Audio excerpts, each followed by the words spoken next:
Hi friends, எல்லோரும் எப்படி இருக்கீங்க? போன வீடியோவோட தொடர்ச்சி தான் இது. காலையிலேருந்து மழை பெஞ்சிட்டே இருந்துச்சு இல்லைங்களா? அதுக்கப்புறம் காலையில் ஒரு டைம் தீவனம் வச்சுட்டு இடையெல்லாம் பார்த்துட்டோம்.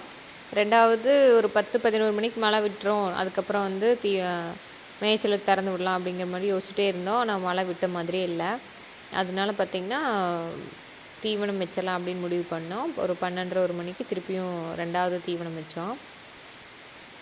காலையில் தீவனம் கொடுக்கும்போது ஒரு குட்டிக்கு 100 கிராம் கணக்கில் புண்ணாக்கு 4 கிலோவும் தவிடு 1 கிலோவும் கொடுத்தோம். அது கூட தண்ணி கலந்து கொடுத்துட்டோம்.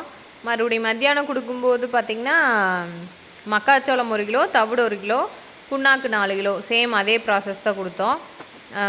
தண்ணி மிக்ஸ் பண்ணிவிட்டு கொடுத்துட்டோம். காலையில் கொடுத்தது பார்த்திங்கன்னா ரொம்ப வெறும் வயிற்றுலேயே இருந்துச்சு. அப்புறம் அதனால் அதுக்கப்புறம் மேய்ச்சலுக்கு விடுவோம் அப்படிங்கிற நினப்பில் தான் நாங்கள் போட்டோம். அப்புறம் பார்த்தா ஃபுல்லாக மழை பெஞ்சிக்கிட்டே இருந்துச்சு. அதனால் ரெண்டாவது நேரமும் தீவனம் கொடுத்தோம். மக்காச்சோளம் பார்த்திங்கன்னா முழுசாக போடுறதில்ல, மிஷினில் கொடுத்து 1-2 உடச்சிருப்போம். அந்த மக்காச்சோளம் தான் போடுவோம். காலையிலேருந்து கட்டுத்தாரை கூட கூட்டவே இல்லை. ஃபுல்லாக தண்ணியில் அடிச்சிட்டு போயிடுச்சு, அவ்வளோ மழை. நம்ம உள்ளே போய் கூட்டி விடலாம் அப்படின்னாலும் குட்டிங்க நம்மளை பார்த்து மிரண்டு அங்கேயும் இங்கேயும் அடித்து விழுகிறக்கு ஆரம்பிச்சிருச்சு. அதனால தான் வந்து சரி கூட்ட வேண்டாம், வெளியில் திறந்து விட்டதுக்கப்புறம் கூட்டிக்கலாம், இல்லைன்னா தீவனம் போட்டு கூட்டிக்கலாம் அப்படின்னு நினச்சோம். தீவனம் போட்டதுக்கப்புறம் போய் கூட்டினோம் அப்படின்னா தீவனத்தை சாப்பிடாம எங்களவே நிமிந்து பார்க்குறக்கு ஆரம்பிச்சிருச்சு. அதனால் தீவனம் போட்டதுக்கப்புறம் கூட்டவே இல்லை, சாயங்காலமாக தான் கூட்டினோம். தீவனம் மக்காச்சோளம் வந்து காலையில் நேரம் போடுவோம், இந்த டைம் போடாதனால புதுசாக இருந்துச்சு, எல்லாம் பார்க்க யோசிச்சு பார்த்துட்டு இருந்துச்சு. அப்புறம் அப்படியே சாப்பிட்றக்க ஆரம்பிச்சிருச்சு. இப்போ பார்த்திங்கன்னா 1-2 குட்டி சாப்பிடாமல் இருந்தது எல்லாமே சாப்பிட்றக்க ஆரம்பிச்சிருச்சு. வீட்டுக்கு பின்னாடி இருக்கிற அந்த சலதார தண்ணியில் போய் குதிச்சிருச்சு. நல்ல தண்ணி வச்சோம்னா ஏன்னா குடிக்கிறதே இல்லை, என்னென்னு தெரியல. அதுவே இந்த பாத்ரூம் தண்ணி அதுக்கப்புறம் சலதார தண்ணியெல்லாம் இருந்துச்சுன்னா அங்கே ஓடி ஓடி போய் குடிக்கிறக்க ஆரம்பிச்சிருதுங்க. இது தண்ணி குடிக்க போச்சோ என்னென்னு தெரியல, உள்ளே விழுந்துருச்சு. வாழுன்னு கத்திகிட்டே இருந்துச்சு. எங்கேயோ கத்துதுன்னு தேடி பார்த்து அப்புறம் பார்த்தா குழிக்குள்ளே கிடந்துச்சு. அப்புறம் என்னை பார்த்ததுக்கப்புறம் பார்த்தீங்கன்னா கண்டுபிடிச்சிட்டா, அப்பா எப்படியோ காப்பாற்றிடுவாங்க அப்படின்னு பில்லு சாப்பிட்றக்க ஆரம்பிச்சிருச்சு. அது வரைக்கும் அம்மா அம்மா அம்மான்ட்டே இருந்துச்சு.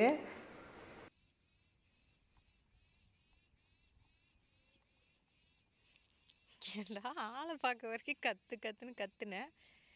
நம்பி பக்கத்தில் வந்தால் தான் நம்ம எப்படியா பிடிச்சி தூக்க முடியும். பக்கத்துலேயும் வர மாட்டேன்ருச்சு.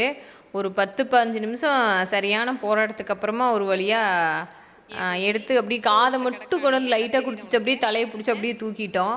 உள்ளே அது ஏறி வரக்கும் முயற்சி பண்ணது, ஆனால் ஏறி வர முடியல. கொஞ்சம் ஃபோர்ஸாக வந்துருந்துச்சுன்னா ஏறி வந்திருக்கலாம்.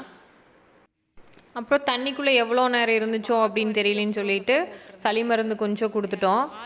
நேற்றுலேருந்து இன்றைக்கி மத்தியானத்து வரைக்கும் பார்த்தோம். கொஞ்சம் பில்லு மேயறதே கொஞ்சம் நச்சு பில்லு தான் சாப்பிட்டுட்டு இருந்துச்சு.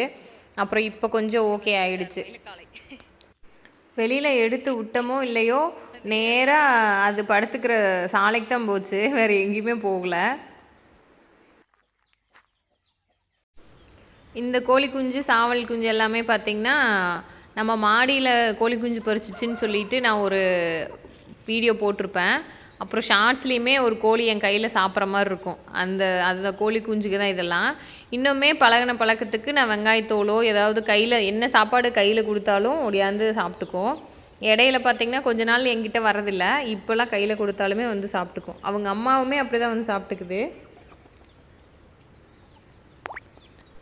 இந்த கோழி தான் வந்து அந்த கோழி குஞ்சுகளோட அம்மா.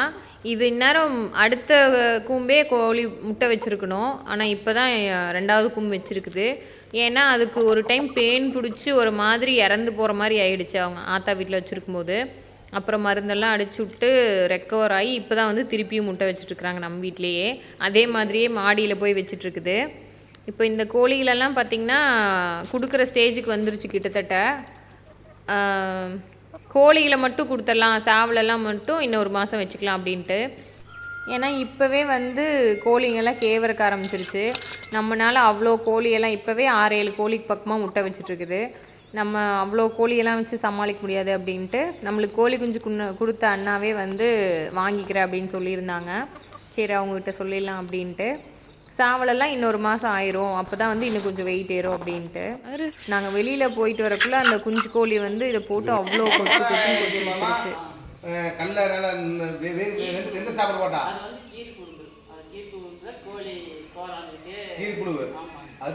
அரிசி போட்டோம்னா நம்ம சாப்பாடு வேக வச்சு அரிசி போட்டால் தான் ஆ உள்ளுக்குள்ள அந்த கையில பிசுபிசுன்னு ஒட்டுது இல்லைங்க, அதுவே உள்ள ஒட்டிக்கணும். இந்த கல்லையே இருக்குது இல்லைங்க, அதுவே பிடிச்சிது. அடுத்து பார்த்தீங்கன்னா ஒட்டி கிடக்கும், அப்படின்னாங்க வராது. அதனால கோழி சாகிறது உடம்பு போயிடும். 3 ட்ரிப் கஞ்சி ஓட்டுறானே அப்படின்னா 1/2 ஏக்கர் சாப்பாடு போட்டுறானு. கோழிக்கெலாம் வந்து எப்படி தீவனம் வைக்கணும் அப்படின்னு தெரிஞ்சவர் சொல்லிகிட்டு இருந்தார். அதை தான் இவ்வளோ நேரம் பார்த்தீங்க. அதுக்கப்புறம் பார்த்தீங்கன்னா நாளைக்கு வீடியோவில் கண்டிப்பாக ஒரு நண்பர் கேட்டிருந்தாரு தீவனம் ஒரு நாளைக்கு ஆட்டுக்குட்டிக்கு எவ்வளோ செலவாகுது அப்படின்னு சொல்லிட்டு. நாளைக்கு எவ்வளோ போடுறோம் என்ன போடுறோம் அப்படிங்கிறத வீடியோவை உங்களுக்கு போடுறேன். எவ்வளோ பேர்த்துக்கு இந்த ராஜா பட்டாம்பூச்சின்னா அவ்வளோ பிடிக்கும் அப்படின்னு சொல்லுங்கள்.